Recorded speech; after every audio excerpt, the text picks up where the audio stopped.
సినీ నటి రకుల్ ప్రీత్ సింగ్ సోదరుడు అమన్ ప్రీత్ సింగ్ కోసం పోలీసులు గాలిస్తున్నారు.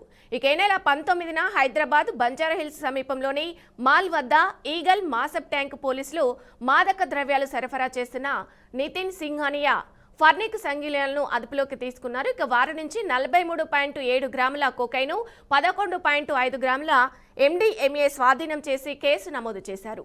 నిందితుల మొబైల్ ఫోన్లలో దొరికిన డేటా ఆధారంగా గత 1 నెలలో అమన్ ప్రీత్ సింగ్ 6 సార్లు డ్రగ్స్ కొనుగోలు చేసినట్టు దర్యాప్తులో బయటపడింది.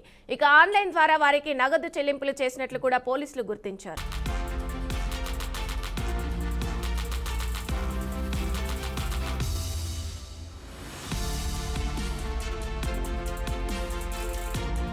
ఇతడితో పాటు మరో ఓజీ సరఫరాదారు రిషబ్, కొనుగోలుదారులు వేదాంత్ యాషు, అలాగే సిహెచ్ ధర్మతేజు పేర్లను గుర్తించినట్లు పోలీసులు గుర్తించారు. ప్రస్తుతం వీరంతా పరారీలో ఉన్నారని చెప్పారు.